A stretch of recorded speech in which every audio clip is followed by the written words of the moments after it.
Eu acho que o fator eu oculto ali, que lê a pessoa sem a pessoa falar nada, deixa a pessoa com um brilhinho, por isso que se entrega talvez mais rápido. Eu sempre gosto de indicar pra pessoa, tem algumas cartas muito características no tarô. 8 de espadas, 10 de espadas, 9 de espadas, que elas são assim, saiu, vá pra terapia, por favor. Às vezes a pessoa não fala nada pra mim, aí eu falo algo pra ela que ela fala, não acredito. Mas no final das contas, na hora de tratar, ela tem que lembrar que o processo é longo. E aí o ano que vem é ano ainda mais de autoconhecimento. Muita gente procurando terapia, muita gente procurando resposta sobre si. Você sabia que as cartas do tarô podem funcionar como janelas para o inconsciente? Assim como na psicanálise, elas nos convidam a refletir sobre nossos desejos, medos e possibilidades. É possível fazer uma leitura para o pessoal de casa, a gente separar algumas cartas e você fazer uma leitura sobre elas? Teve alguma história ou alguém que você fez a tiragem e te marcou? Sim. Olá, bem-vindos a um novo episódio de No Divã com Renan. A convidada de hoje é uma mulher inspiradora que está na minha vida desde muito tempo, embora nós nos reencontramos agora. Então, é a Janaína Scremin. Oi, obrigada, prazer novamente, né? Jana, muito obrigado por ter aceitado o convite de participar desse bate-papo. Eu que agradeço, o meu primeiro podcast. Então vou muito estrear. Feliz, tô muito feliz. No episódio de hoje, vamos falar sobre psicanálise e tarô. Aonde esses dois estudos conversam? Jana, obrigado por ter aceitado o convite. Então eu gostaria que você falasse um pouquinho mais para o pessoal de casa. Quem é a Janaína? Legal, nossa, muitas pessoas eu já fui. Bom, no começo fui formada em Relações Públicas, mas hoje trabalho como taróloga. Sou daqui de Votuporanga, mas saí com 19 anos. Aí eu marcado por datas, né? Te fala, na astrologia meus retornos foram mudando. E morei em Rio Preto por um tempo para faculdade, onde fiz essa parte de marketing. E também trabalhei só com isso, abri agência de publicidade. Aí com 30 anos, pós-pandemia, decidi que eu deveria conhecer o mundo. Aí foi onde minha vida mudou inteira, comecei a viver cigana mesmo, nômade pelo litoral do Brasil. E depois consegui fazer a minha primeira viagem internacional. Faz 3 anos que eu viajo, 2 anos que trabalho só com tarô, mas de formação, assim, de relações públicas já são mais de 10 anos. E como é que surgiu essa ideia, por exemplo, de mudar daqui, viver no litoral? O que te motivou, por exemplo, ou o que te impulsionou a mudar a sua vida completamente? Eu sempre gostei de estar perto do mar, mesmo em Votuporanga, Rio Preto, que assim, não é perto, mas sempre gostei de estar indo para áreas do litoral. E pós-pandemia, antes da vacinação, assim, eu fiquei muito doente. E de repente, quando tudo passou, eu recuperei, eu falei, eu preciso viver a vida que eu quero. Eu não estava vivendo a vida que eu queria. E a vida que eu imaginava, eu tinha uma agência, junto com uma amiga, e essa amiga, a gente sempre falava, nossa agência vai ser itinerante. Nós vamos trabalhar e viajar pelo Brasil. Isso já era um sonho, mas nunca se concretizava. Aí, quando eu estava fechando um apartamento, que eu ia morar sozinha em Rio Preto, eu lembro de pegar o contrato e falar, não é isso que eu quero. Falei, ou eu vivo agora, ou eu não vou viver nunca mais. Solteira, sem filhos, é agora ou nunca, sabe? E aí foi quando eu peguei minhas coisas, coloquei dentro de um container, porque eu falei, vai que eu me arrependo, aí eu posso voltar. E aí fui pra litoral de São Paulo, 3 meses, pra ver se eu ia me acostumar, se eu ia gostar. Voltei 2, fez 5 meses de Nordeste, sem nunca ter ido pro Nordeste. Aí primeira vez em hostel, primeira vez em tudo. Então era de uma vontade que existia, mas não tinha coragem. A gente se acomoda muito, eu acho. Já tinha começado a tirar tarô, por exemplo, tinha feito uma leitura. E especificamente, assim, na leitura saiu a carta do louco, que é o pontapé inicial do tarô inteiro. Então eu falei, eu faço ou não isso? E vem a carta do louco, que é o viajante, que é o início, que é o se arrisque ou não faça, sabe? Senão você não vai viver. Então foi tudo caminhando. Quando você tirou essa carta, você que se consultou ou foi uma outra pessoa que te consultou? Eu me consultei nesse dia. Você já sabia, então? Já. Você já estudava o tarô? Isso, tarô faz 5 anos que eu estudo tarô. 6 anos, na verdade, 1 ano estudando sem trabalhar. 5 anos trabalhando. Então eu trabalhava com a agência com tarô. Aí depois troquei tudo por isso, assim. Mas demorou muito, eu já tava viajando, já tava fazendo toda a parte de nômade. Eu viajei com os 2 trabalhos já. E hoje você mantém os 2 trabalhos ou apenas um? Só um. Aí no final de 2022, eu decidi acabar com a sociedade, né? Doeu muito, porque eu amo minha amiga, adorava trabalhar com ela, mas acabei. Aí só o tarô. Faz um ano só de tarô. Legal. Bom, acho que para a gente poder começar também o nosso bate-papo, além da sua apresentação e da sua história, o que você acha da gente tirar uma carta para a gente pensar sobre o que a gente vai falar aqui nesse Eu encontro? adoro. Bora? Bora. A gente baseia o tema.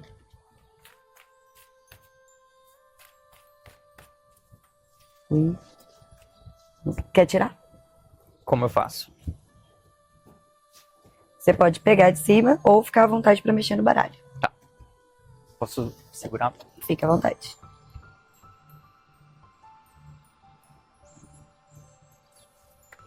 Vamos ver. Ai, eu amo. Saiu um 6 de copas, que é uma carta que a gente associa à criança interior. Uma carta que a gente associa às coisas do passado. Acho legal, porque nós nos conhecemos há muito tempo e como crianças. Eu gosto muito disso. E é uma carta que ela fala muito sobre a gente não só ter gratidão, mas a gente enxergar as coisas assim, quem eu era e quem eu me tornei, né? Então é uma fala muito eu falando comigo lá atrás. A gente acabou de falar sobre isso, né? Que interessante. Então, esse 6 de copas é a infância, é o passado, é tudo que a gente pode ser feliz porque a gente viveu ou a gente se educou para isso. Olha só, parece não, né? Acho que faz muito sentido com o que a gente foi falando no início, desde quando a gente se conhece, talvez da onde é a nossa conexão, né? Desde criança, de alguma forma. Exato. Então, será que a nossa criança interior tá falando nesse encontro? Olha, né? eu sou suspeita, né? Porque assim, o tarô fala, eu fico apaixonada. Então, com certeza, ele vai falar assim, a gente vai, não tem como a gente não acessar o passado que a gente tem, não tem como a gente não acessar conversas de passado, porque os nossos trabalhos falam sobre a construção de vida de alguém, né? Então, acho que tem a ver. E o tarô, ele lê sentimento. Então, tipo assim, ele é um raio-x. Se ele tá falando isso, é porque a gente vai acessar muita coisa a respeito desse assunto. Interessante. E outra coisa que você falou também, que me chamou a atenção agora, né? É sobre quem eu sou e quem eu me tornei ali. Também foi o que você foi falando sobre a sua história. Exatamente. Né? Pra ver que uma coisa está ligada à outra, né? Essa transição que a gente passa de evoluir. A gente é criança, vira adulto. Mas em vários momentos a gente volta nessa criança e se refaz de novo. Eu senti que a minha vida é sempre assim, igual eu falei, são os retornos da minha vida. Na astrologia a gente fala retorno de Júpiter, retorno de Saturno. Sempre tem umas datas e idades específicas que você passa e elas são de expansão ou de desafio. E eu sempre fiz mudança nessas datas, por coincidência ou não. E como é que foram essas mudanças nessas datas que você fez? Com 19 anos, saí daqui de Votuporanga para morar sozinha em Rio Preto, sem nunca ter tido a experiência de nada fora daqui. É igual eu te falei, parecia que eu sempre tive vontade de estar fora, mas eu sempre me senti limitada.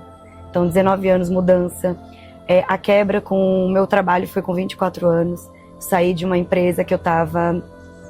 Sim, eu era amada, eu estava, há 7 anos. Eu cuidava sozinha do cargo do departamento de marketing digital. E eu falei, não quero mais, e abri agência. Então, esses marcos na minha vida de trabalho, de mudança de vida, assim, são muito... E aí, com 30, a viagem, a vida nômade. E você tem algum plano após agora, os 30 para você? Tenho. Algo que pode compartilhar ou é melhor não off? Tem.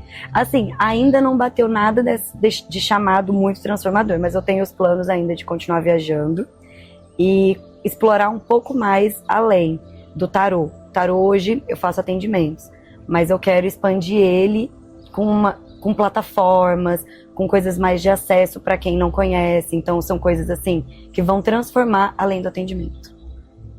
Esses planos, assim, que aí eu acho que também vai acabar fazendo eu mudar um pouco minha forma de trabalho. Muito bom. E pensando assim, no que você está trazendo, na carta que a gente tirou para poder pensar, né, no que a gente vai conversar, por que você acha que as pessoas te procuram para tirar o tarô? Certo. Assim, a primeira necessidade é querer saber algo sobre a própria vida para ontem. Então, assim, o que mais vem é eu terminei meu namoro. Eu vou voltar com essa pessoa? Eu fiz a melhor decisão? Eu tomei a melhor decisão? Então, eu acho que elas vêm mesmo para uma resposta imediata. de algo que está acontecendo naquele momento da vida delas. Elas querem a receita mastigadinha, completa, e isso não acontece, né? Ou às vezes a pessoa vem e não escuta o que ela quer, eu quero voltar e sai um não, né? Mas é mais primeiro por uma necessidade. Aí eu, como taróloga, que quer desenvolver no outro uma... Não quero só tirar por tirar, falar sim ou não. Quero desenvolver no outro uma consciência, eu falo pra pessoa, olha, tá saindo você tá perguntando isso, mas eu vou formular algumas perguntas que são pro teu bem também, né? Então, eu vou ser rica? Aí a pessoa quer saber, eu vou ganhar dinheiro com esse trabalho? Tudo bem, você quer saber algo imediato. Mas aí eu falo pra pessoa, eu vou formular a pergunta, não certa, mas que vai te ajudar mais. Como eu posso ser mais próspera fazendo o que eu quero fazer? Porque aí a pessoa sabe que ela tem que assumir uma certa responsabilidade.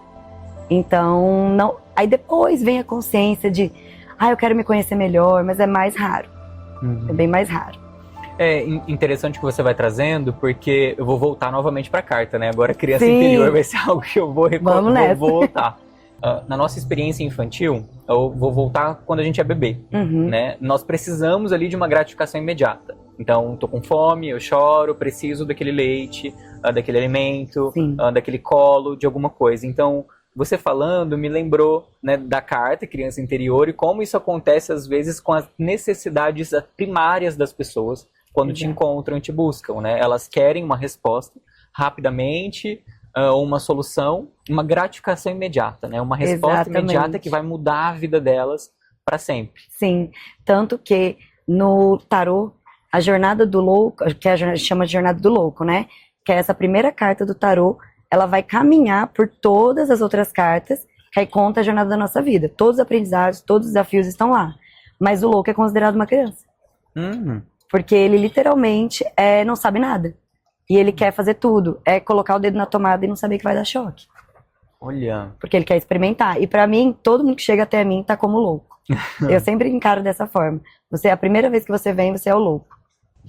E até a maturidade que você disse que vai até desenvolvendo ali um pouco nas suas perguntas, né? No modo de conversar. Sim. Por exemplo, da pessoa sair um pouco desse lugar, dessa gratificação imediata e calma.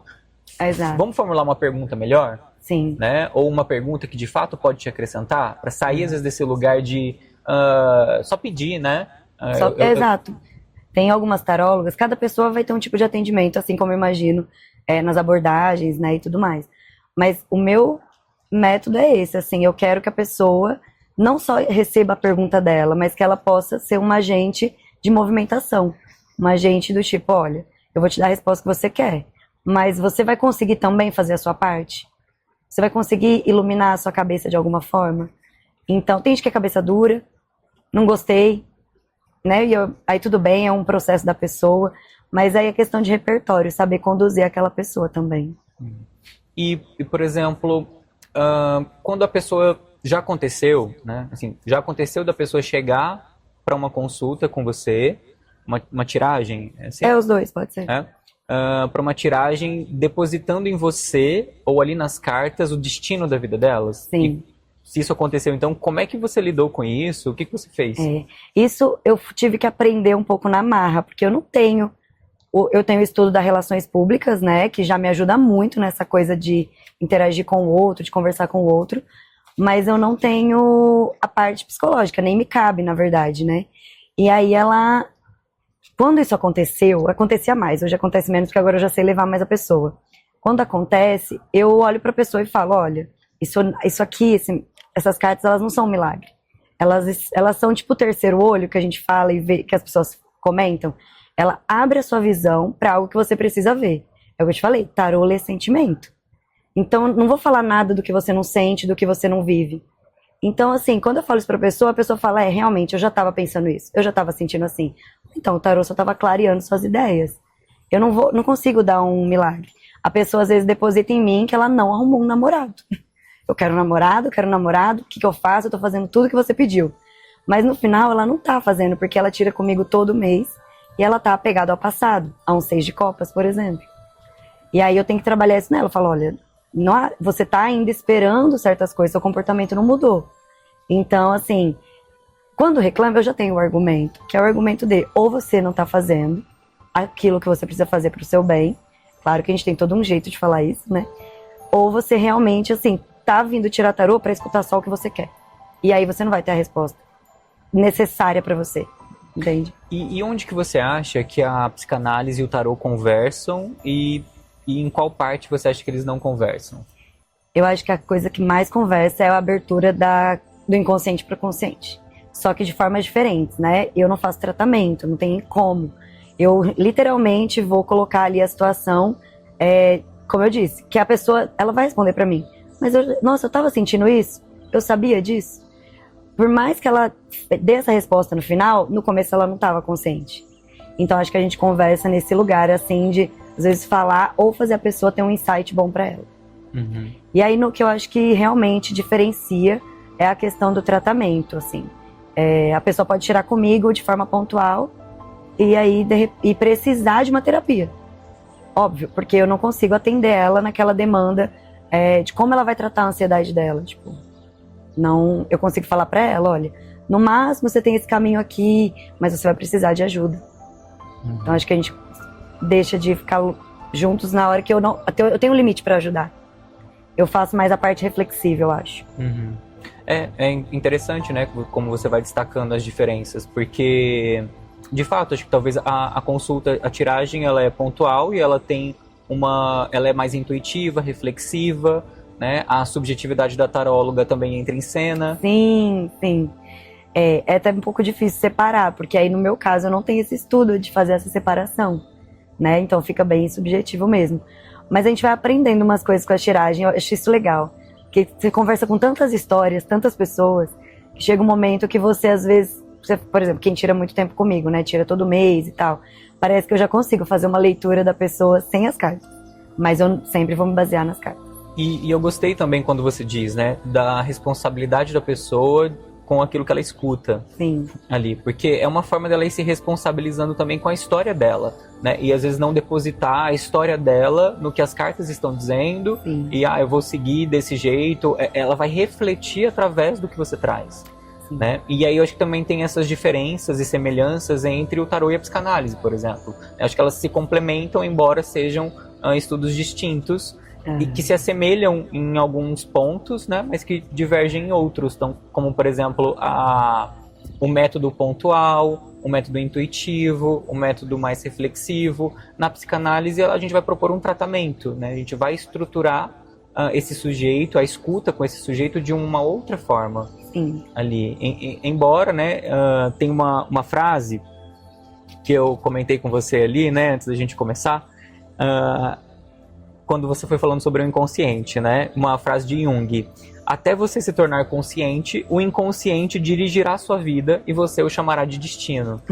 Sim. Né? Então, eu fiquei pensando nessa frase. Quando a gente vai e vai vivendo a vida, né?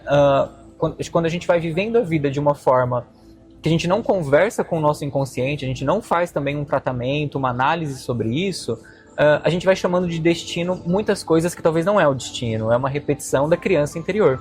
Exato. E às vezes é algo que a pessoa no inconsciente ela tá fazendo, tá atraindo, tá manifestando, né? A gente fala assim no tarô, mas tá replicando e ela acha que é os outros, ela acha que é a vida, ela acha que ela tá com algum problema de espiritual e na verdade é uma mudançazinha de pensamento, de comportamento que já ajuda. Mas no tarô a gente respeita muito o livre-arbítrio, né? Então assim, eu consigo olhar pra pessoa e falar assim, ela quer, eu quero prosperar, eu quero ter mais dinheiro, né? Eu saio desse emprego ou fico nesse emprego ou vou para outro? Eu sempre olho para a pessoa e falo assim, eu vou respeitar teu livre-arbítrio. Eu não posso olhar para você e falar assim, sai, vai para o outro. Eu posso falar, esse aqui está mais favorável que esse. Mas é você quem tem que escolher no final. A jornada é tua, sabe? Então, não é nenhuma forma de me ausentar, é uma forma de realmente não interferir na vida do outro, sabe? Então, a forma que a gente faz o outro se responsabilizar no tarô eu vou mostrar os dois caminhos. Esse caminho vai ter essas energias, esse caminho vai ter essa. Cabe a você decidir o que você quer trabalhar aí na sua vida. E eu acho que, como você disse, não é tirar a sua parte disso, né? Mas sim atribuir ao outro a responsabilidade dele. Que é dele. Exato, senão você pega pra você isso, é você quem toma a decisão e interfere no livre-arbítrio do outro. No começo, assim, sei lá, 4 anos atrás, né? Faz 6, 5 trabalhando. 4 anos atrás, que era o comecinho, eu sempre pensava, eu falava, nossa, quero tanto que ficava querendo tentar acertar. Porque tem a parte da previsão, né? Então, a pessoa quer arrumar alguém, a pessoa quer arrumar um trabalho, e você se afeiçoa àquela outra pessoa. Então, assim, você quer que ela se dê bem, que ela tenha aquilo que ela tá buscando. No começo eu ficava uma certa responsabilidade, eu assumi uma certa responsabilidade. Oh, nossa, será que eu não tô conseguindo ajudar ela como eu gostaria de ajudar? Mas depois, com experiência, eu fui fazendo essa desassociação. Uhum. Porque acho que esse é o momento que a pessoa ela precisa olhar para trás e se conectar de alguma forma com ela mesma, né? Com a história dela, com o desejo dela, né? Então, por exemplo, acho que o que a gente vai vendo muito na rede social também hoje, que fica ali, né? E que Lacan vai dizer, né? Que o desejo é o que nos move, mas que o desejo é o desejo do outro. A gente deseja o desejo do outro. Sim.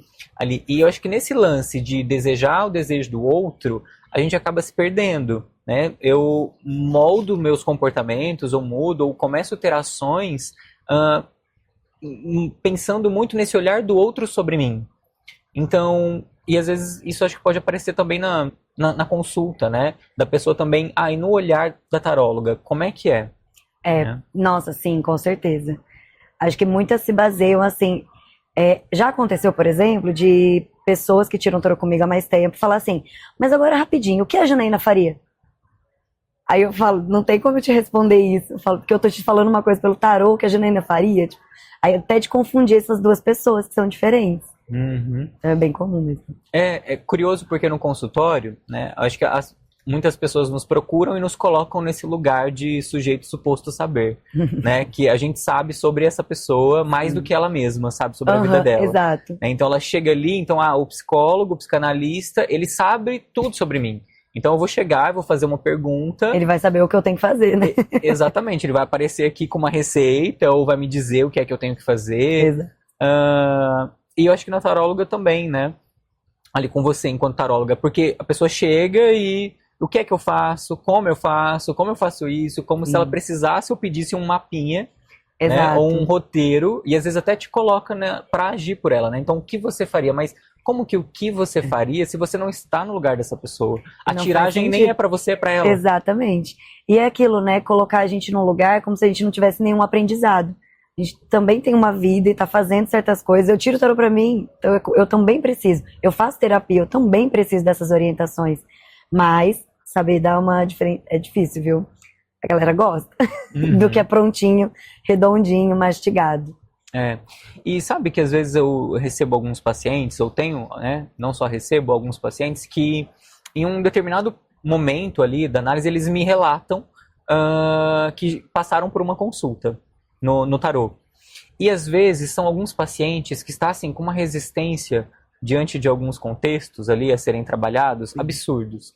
E às vezes parece que eles vão na consulta e muitas das coisas que a gente está trabalhando em análise acaba aparecendo ali, essa pessoa traz ali para mim, olha, tirei uma consulta e apareceu isso, exatamente o que a gente estava trabalhando.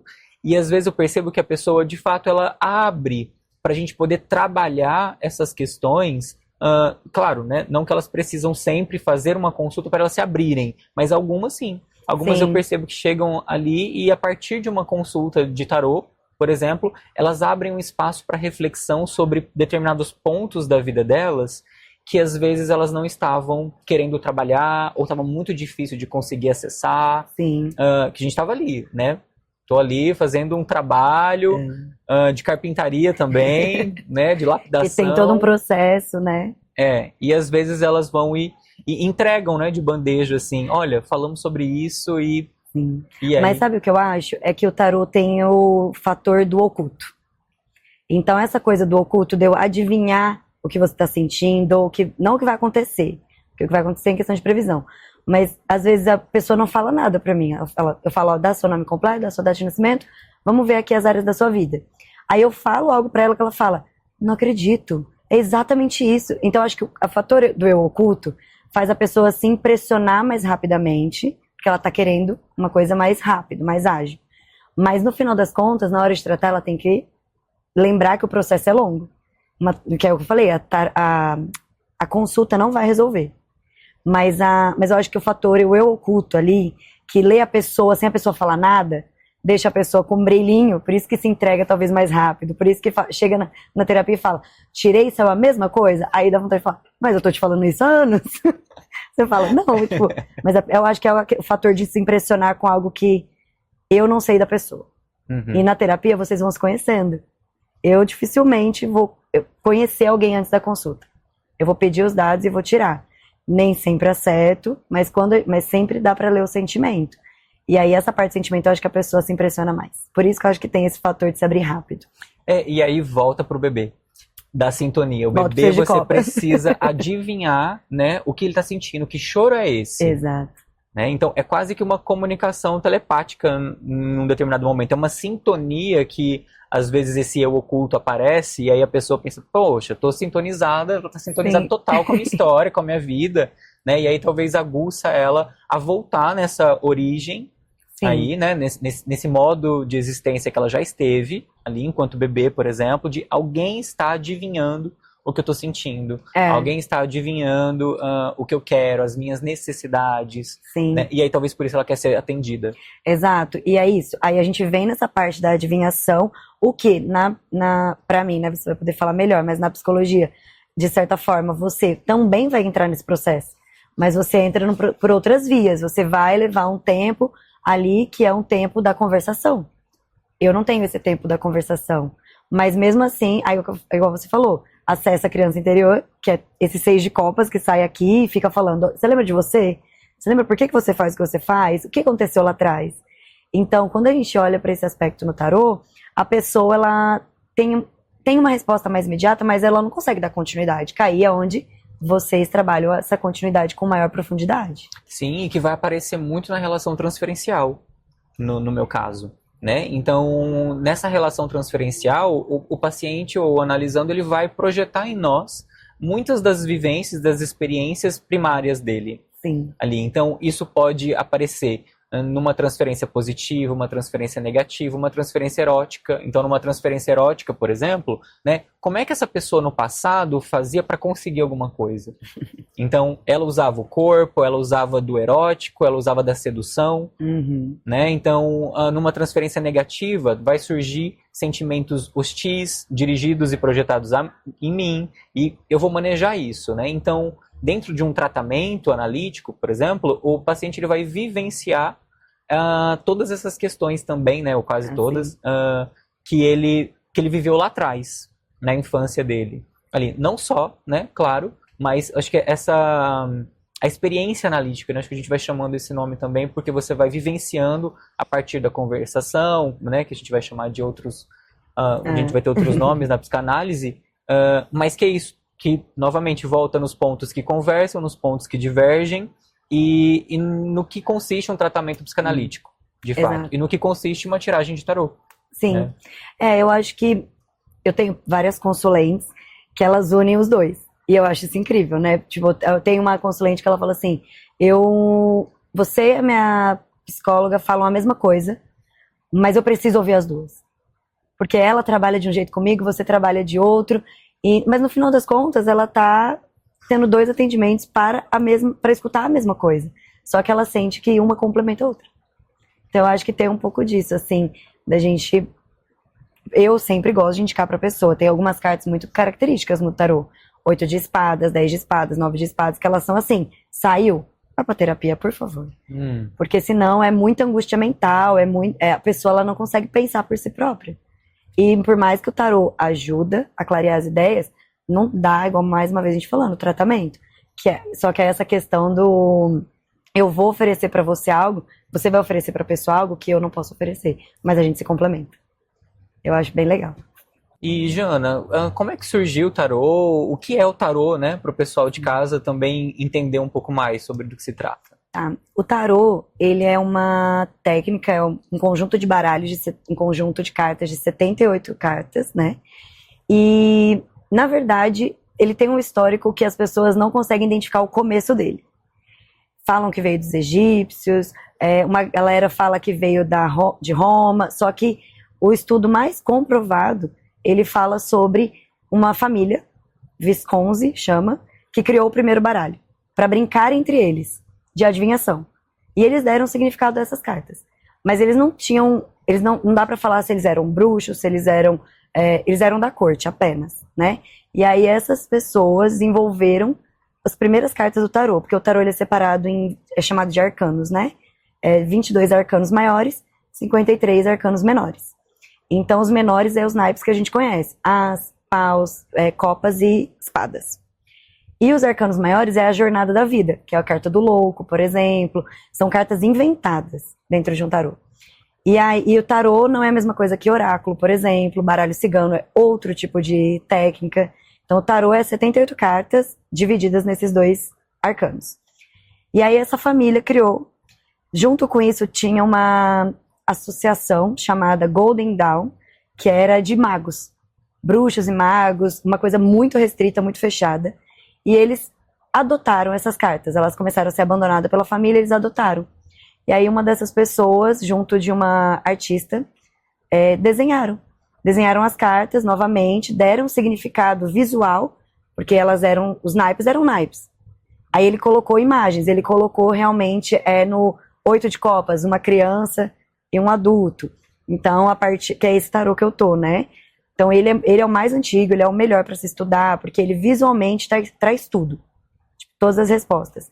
Então, assim, é coisa de muito tempo atrás, mas não tem um dado específico. A partir dessa família, dessa associação, que não é religiosa, é bruxaria, umas coisas assim, eles desenvolveram e aí propagou. Aí, no caso, a Igreja Católica tentou acabar com isso, né, na época, assim, mas eles faziam de forma oculta, pelos becos. Aí os ciganos já faziam isso há muito tempo, então as cartas já eram conhecidas pelos ciganos, e eles foram se desenvolvendo cada vez mais. Então o oculto, na época de cristianismo, não fazia muito sucesso, né? Podia se morrer, podia ser preso, mas depois, assim, virou uma modinha, e eles conseguiram propagar isso. E até hoje esse baralho é o baralho mais famoso de tarô. Se você quiser estudar tarô, você tem que começar por ele, por exemplo. Porque você aprende a base do tarô, assim, não é decorar cartas. A primeira coisa que você vai fazer é entender o que cada uma significa. Então tem uma questão de decorar. Mas a segunda é você entender símbolos, cores, entender os alimentos da natureza. Porque cada naipe é ligado a um elemento da natureza. Então tipo, você acha que você está estudando só decorar umas cartas, de repente você se vê estudando, tipo assim, fogo, terra, ar e água. Você se vê estudando questões que você nunca viu. Então, e aí as pessoas têm muito medo de algumas cartas, né? O diabo, a morte, o enforcado, a torre, que é uma torre desabando. E tentam fazer associação com algumas coisas do cristianismo. A torre é a Torre de Babel. Então eles tentaram mesclar, sabe? Para ser aceito. Mas basicamente isso, assim. E essas 78 cartas você pode tirar para tudo. E no que você acha que o tarô pode ajudar uma pessoa? Pode ajudar em questões de clarear o momento atual dela. Tá perdida em alguma questão, não tá conseguindo tomar uma decisão. Como eu falei, a gente não toma para ela, mas a gente mostra os caminhos, né? Que poderiam ser melhores ali. Ajuda a questão de autoconhecimento. Porque tem leituras que você não precisa fazer pelo outro. Eu quero saber do outro, eu quero saber... Não. Vamos falar sobre você? Qual que é a tua energia dentro do tarô? Sabe? Então, autoconhecimento. Mas, acima de tudo, é abertura de visão. E teve alguma história ou alguém que você fez a tiragem e te marcou? Sim. Teve uma desafiadora, que uma mulher veio, né, tirar tarô comigo, que ela estava aflita, porque o marido tinha sido preso. E ela queria saber se ele ia sair. E aí é interessante porque o tarô, ele trata de questões espirituais, né? Então, quem lê tarô fala, qualquer pessoa pode ler tarô? Pode. Mas em algum momento você vai se envolver com espiritualidade. E não é com religião, é com espiritualidade. Só que você não pode se envolver em assuntos de morte, de acidente grave, de doenças. Pelo menos o que eu aprendi é não me envolver com isso. Porque isso cabe a divindades muito maiores. Não cabe a mim falar quando você vai morrer. Tipo, não faz sentido. E ela me perguntou se ele ia sair. E veio 2 cartas mais difíceis no tarô, né? Que é a carta da morte com a carta da torre. E eu falei, vai sair, mas ele vai sair com muito problema. Tenta ver se tá tudo certinho, né? Olhei no jogo, falei, olha, talvez ele saia com muita dificuldade. Passou-se um tempo, eu fiquei até muito chateada na época, assim. Passou um tempo, ela me mandou mensagem falando, olha, você falou que ele ia sair com dificuldade, mas você não falou que ele ia sair morto. E aí eu expliquei pra ela, eu falei, olha, eu sinto muito por isso, mas eu aviso, né, nas minhas leituras, falei, mas eu cheguei a te avisar, eu não faço esse tipo de leitura. Não tem como eu prever isso. Mas eu realmente vi uma grande dificuldade, então eu sinto muito e tal. Ela me bloqueou, ela nunca mais quis fazer essa leitura. Mas era a dor dela, né? Ela projetou em você também, né? Exato, é que era o que a gente estava falando. Uhum. Ela projetou em mim que você deveria ter me avisado, mas como eu poderia saber disso, né? Eu não sou essa pessoa que vai ver tudo também. Mas em compensação tem coisas muito boas, assim, né? Eu já tirei tarô pra uma pessoa que tava precisando, assim, de um norte no sentido de morar sozinha, se libertar de família abusiva. E aí mexer com família é algo muito particular, né? E aí eu lembro que a gente tirou, foi uma leitura leve, e ela muito sobrecarregada. E foi uma leitura que eu falei, olha, espera um tempo, que você vai conseguir um trabalho. Eu falei, eu vejo até uma cidade com um mar, com floresta, com natureza. Ela, não, mas eu nem me vejo nesses lugares. Sem chance. E aí ela pegou e falou assim, e eu falei, e talvez assim, sua vida vai abrir muito. Porque sabe a Imperatriz no tarô é colheita, é gravidez, fertilidade, é tudo mais. Eu falei, e você sonha em ser mãe? Aí ela falou, sonho. Aí eu falei, então você pode estar a caminhos abertos de fertilidade. Aí ela me mandou, sei lá, 2 meses depois, olha, eu tenho muito a te agradecer, eu encontrei o amor da minha vida, ele mora na praia e eu tô grávida. Eu fiquei tão emocionada que eu falei, cara, isso foi sensacional. Nesse contexto, a gente tá falando de previsão, por exemplo. Mas eu lembro que ela pediu, aí foi onde eu te falei que eu dou uma mexida nas perguntas. Aí eu olhei pra ela e falei assim, olha, posso também perguntar como você pode prosperar? Como você pode ter tudo isso que você quer? E aí, dentro dessas informações, ela falou, só que eu segui tudo que você pediu. E aí, as coisas se abrem mesmo, quando ela tá aberta a ouvir a mensagem de qualquer coisa que é o bem dela. E como você vê, por exemplo, às vezes o inconsciente da pessoa aparecendo ali? Dentro de uma leitura de tarô, você tem que respeitar os planos de leitura. Então, assim, aqui a gente tirou uma carta, mas eu já coloquei a intenção. Essa é uma carta com a intenção de falar da energia da nossa conversa. Então, os planos de leitura, plano material, plano emocional, físico, eu tenho que saber o posicionamento das cartas. Então, às vezes a pessoa vê lá 10 cartas e fala, ela tirou 10 à torto e direito. Não, tirei uma para a energia da pessoa, uma para a vida profissional dela. Então, cada carta está encaixada dentro de um plano. E aí, dentro desse plano, eu consigo fazer a leitura. Então, como eu consigo ver o inconsciente dessa pessoa, eu coloco a energia da pessoa e qual carta representa ela. Então, e o que eu preciso falar para essa pessoa que ela não está escutando. Então, essas 3 cartas, elas vão falar sobre a pessoa para mim. A pessoa nem sabe que eu tô lendo ela dessa forma, mas é uma forma que eu acesso isso que ela precisa ouvir de mim, eu entender sobre ela, porque você, igual eu te falei, você tem o tempo de construção de relacionamento. Eu não tenho esse tempo. Então, as cartas já me respondem quem essa pessoa é e o que passa ali na cabeça dela. Interessante, porque a gente vai trabalhando, né, na psicanálise o inconsciente também de outra forma, né, através dos lapsos, dos atos falhos, dos sonhos. Sim. Então, como é que tudo isso vai aparecendo, né? Então, o autoconhecimento, para nós, no meu trabalho, nesse caso, ele vai vir também através do que você torna consciente desse material inconsciente. Né? Do porquê que eu repito determinados padrões, porquê que eu tenho determinadas ações em algumas coisas. Então, o que isso quer dizer? Né? Então, à medida que a gente vai destrinchando isso através do sonho, aí tem os símbolos, né, do tarô que a gente conversou também, né? Nos símbolos da psicanálise a gente vai vendo também de forma diferente. Mas como isso vai aparecendo e conversando, né, com áreas tão diferentes, mas ao mesmo tempo tem uma via de comunicação. Sim, essa parte de símbolos é uma forma de ler o inconsciente. Porque quando sai a carta, eu já identifico, igual, se saiu uma imperatriz na energia da pessoa, eu já entendo que essa pessoa, ela tá buscando colheita, o inconsciente dela quer ganhos.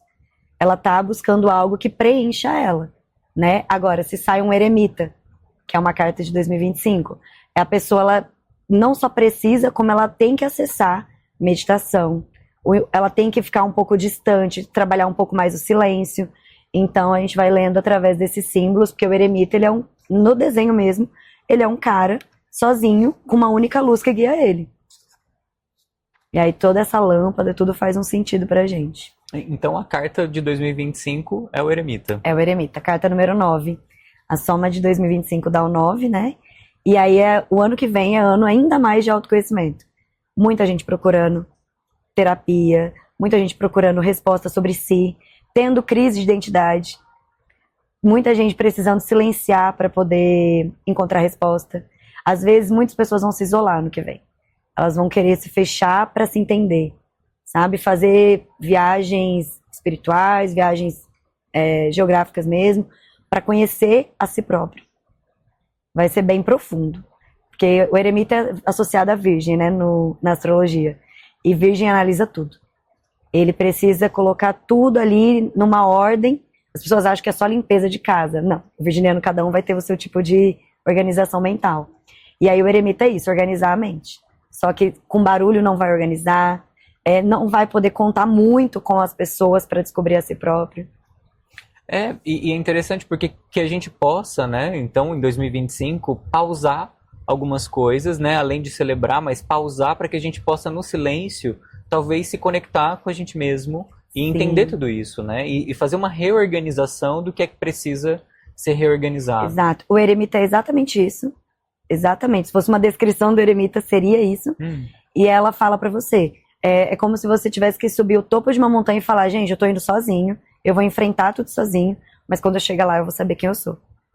Então, ele é basicamente, se você não silenciar, você não vai conseguir se ouvir, você vai ter dificuldades ano que vem. Então, é uma carta que vai cutucar, porque buscar autoconhecimento a gente pode buscar e tende a buscar todo ano, mas a gente vai ser cutucado para isso. E que a gente possa, a partir do nosso silêncio, se perguntar, né, genuinamente, o que eu quero para mim, o que é realmente importante para mim. Exato. É o que eu falo, vai ter muita crise de identidade. Muita coisa do tipo, eu tava vivendo a minha vida, eu tava vivendo a vida dos outros? Eu tava fazendo coisas por mim, eu tava fazendo pelos outros? E essas perguntas vão ficar bem latentes para provocar mudança. Eu gosto bastante do Eremita porque ele é essa carta de é difícil você conhecer você mesmo, mas ele é um senhor, né, dentro da fisionomia do tarô, né, da imagem dele, ele é um senhor que saiu de uma ponta, foi para outra, mas é porque ele envelheceu. E a gente, quando a gente é velho, a gente tem mais sabedoria. Pelo menos a gente entende isso, né? Então ele passa esse símbolo pra gente. E você foi falando, me lembrei de Freud na questão do luto, né? Que o luto não é só sobre perdas, mas também sobre transformações. Sim. Então o que é que a gente vai transformar e deixar para trás para que o novo possa chegar? Né? Então, de que forma que a gente tem se apegado, novamente, à criança interior, né? Lá do passado, que talvez precisa ficar no passado. Né? Mas de uma forma, assim, trabalhada, né? Genuína, não só, tá no passado, pronto. Sim, né? Até porque a gente não esquece o passado, mas a gente precisa estar bem resolvido, ou bem resolvida com ele, né? O Seis de Copas é isso. Olha, eu te agradeço, minha criança, você me acompanha e tudo mais, mas agora eu cresci e eu tô de bem com você. É fazer as pazes com quem a gente foi. E com o que a gente passou, independentemente. E aí, nesse ano, a gente vai ter isso. Bom. Vai ser legal. Bom, pra gente finalizar, acho que é possível fazer uma leitura pro pessoal de casa, de a gente separar algumas cartas e você fazer uma leitura sobre elas. Super, dá pra gente fazer de múltipla escolha. Então bora lá. Vamos. Bom, podemos ir lá, né? A gente tem 3 cartas pra pedir conselho. Né? Então cada pessoa pode poder pedir o conselho, a gente vai numerar, carta número 1, carta número 2, carta número 3, escolha a sua carta também. E aí eu vou revelando uma de cada vez, tá bom? Só vou colocar aqui, então, uma, 2. Qual que você escolheu? Eu falo? Pode falar. Eu escolhi a do meio. A 2, né? Vamos começar ali pela ordem, então. Tá. Essa é a carta número 1. A gente tem um valete de ouros. Essa é uma carta que ela aconselha a pessoa a se dedicar realmente, principalmente às coisas materiais, profissionais. Ela é uma carta que ela vai falar assim, pare de duvidar de você mesmo. Você pode ter pouca experiência, ou tá começando agora, ou você tá numa energia que você acha que você precisa de mais, mas você já tá na energia de chegou a hora de colocar em prática. Chegou a hora de fazer, de confiar em si mesmo, sabe? Então ela é uma carta que ela indica dedicação, ela indica empreendedorismo. Ela fala pra você, tá na hora de você apostar naquilo que você veio fazer, sabe? E às vezes a gente duvida muito da gente. E essa aqui ela fala, você é altamente capaz, mesmo que você seja um jovem naquilo que você está querendo fazer. Ou que a ideia surgiu agora. Mas é uma carta mais da gente colocar em prática. Carta número 2, a sua. 3 de espadas. Essa é uma carta, ela é muito simbólica no tarô. As pessoas têm um pouquinho de medo dela, inclusive. Porque ela aconselha a pessoa a realmente olhar para as feridas. Olhar para as feridas que tem ainda em aberto. Ou trabalhar perdão. Ou trabalhar questões emocionais que a gente costuma dizer, é fazer o ponopono, sabe? Já ouviu falar? Fazer, porque ela fala sobre, tem algo que não vai cicatrizar, mas você precisa tirar essas espadas. Você precisa fazer uma limpeza. Então ela aconselha você a olhar para as coisas que já te doeram, às vezes coisas lá da infância que a gente, né, viu em outras cartas. Cada pessoa vai saber onde tem a sua ferida. Mas ela pede que pare de ficar cutucando essa ferida e comece a tratar ela de uma maneira mais doce, com mais perdão, com mais ajuda também. Ou também, é uma carta que fala, não deixe que as pessoas te magoem, que ela é bem bonita. E a número 3 é um As de Espadas. Esse As de Espadas, ele vem falando para a pessoa abrir a cabeça. Ou tá com a mente muito fechada, tá com a mente muito conservadora, tá com uma mente que tá deixando de ver, sabe? Parece que tá com cabresto que fala, né? Parece que tá dessa forma e tá pedindo uma perspectiva maior. Que olhar mais ao redor e também a se expressar. A expressar ideias, a expressar a fala mesmo, a comunicação. Tá falando pouco. Tem que falar mais. Tem que colocar mais, não só em atitudes, mas em comunicação. Uma carta regida por Mercúrio, né? O planeta da comunicação, dos negócios. Carta de sim. Você perguntou coisa de negócio, falando, se você não falar, você não vai vender. Sabe? Então ela é uma carta sobre abra sua cabeça, porque você deve estar muito fechado, ou você precisa comunicar mais. Excelente, então o pessoal de casa, né, pode se beneficiar dessa leitura, escolher a carta número 1, 2 ou 3. São cartas muito boas. Eu sou suspeita para falar de tarô, né? Porque todas eu vou falar que eu amo, mas elas são cartas muito boas porque elas se conectam com realizações. As 3 elas falam, você consegue realizar. Em comum, né? Vou te fazer a última pergunta. Pode me quando você mostrou as cartas, eu sempre escolho de primeira, assim. Eu olho e falo assim, essa. Só que sem ver, antes de você começar a falar, eu fiquei dividido. Sim. Entre uma carta e outra. E aí eu fiquei pensando, isso acontece ou isso... ou o que isso, por exemplo, pode dizer? Tá. Na verdade, essas leituras que a gente está tirando de escolha, mas de uma forma geral, acontece da pessoa ficar em dúvida, sentir que são 2 cartas. Então é porque tem 2 mensagens para aquela pessoa. Entendi. Você não ficou dividido à toa. As 2 cartas chamaram a atenção.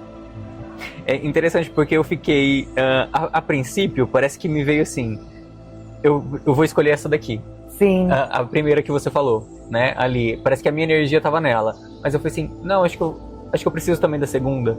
E aí eu falei, eu vou na segunda. Então, aí por exemplo, numa leitura que eu estaria fazendo só com você, a ligação dessas cartas fazem sentido. Então a gente vai falar, olha, elas não vão ser lidas separadamente, elas vão ser lidas juntas. Então, assim, mais ainda, pare de duvidar de você e comece a realizar as coisas porque você é altamente capaz.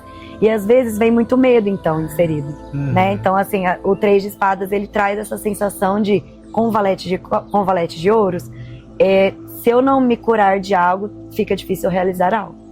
Então, é um conselho nesse lugar. E talvez me dá mais dúvidas, né? Além... Exato. Eu tô duvidando de mim, sim, de alguma forma. E isso pode te magoar. Essa dúvida gera essa mágoa, gera talvez aí algo que precisa ser olhado. Que interessante, amém. Jana, muito obrigado eu que por agradeço. esse reencontro com você, poder compartilhar um pouquinho também da sua história, do seu trabalho e te ter aqui perto de mim para poder participar desse projeto também. Eu fiquei muito feliz com o convite, adorei, achei que foi maravilhoso. Gosto muito do assunto de psicologia, sou uma fã, assim, né? Faço terapia, amo. Eu acho que é algo que me liga também ao tarô, então pra mim fez muito sentido estar aqui. Muito obrigado. Obrigada, viu? Vamos lá, Jana. Mito ou verdade? O tarô prevê o futuro com precisão? Mito. É preciso ter um dom especial para ler as cartas de tarô? Não, mas tem que trabalhar a intuição ou a espiritualidade. As cartas podem mudar de significado dependendo de quem está interpretando? Podem. A pessoa vai poder ler o significado dela geral, mas cada um vai sentir o que vai precisar ser falado. O tarô só funciona se a pessoa realmente acreditar nele? Sim, porque a gente trabalha com energia e você precisa me autorizar para eu ler a sua energia. Consultar o tarô muitas vezes pode atrair energia negativa? Mito. Não. O tarô pode ajudar a tomar decisões importantes na vida? Com certeza, verdade. Cada baralho de tarô tem um poder único de influenciar as leituras? Não. Tem um poder exclusivo e pronto para qualquer leitura. As cartas do tarô podem prever morte ou acontecimentos trágicos? Dizem que pode, mas no que eu aprendi, não. A energia do consulente pode intervir no resultado da leitura? Sim, com certeza. Muito obrigado.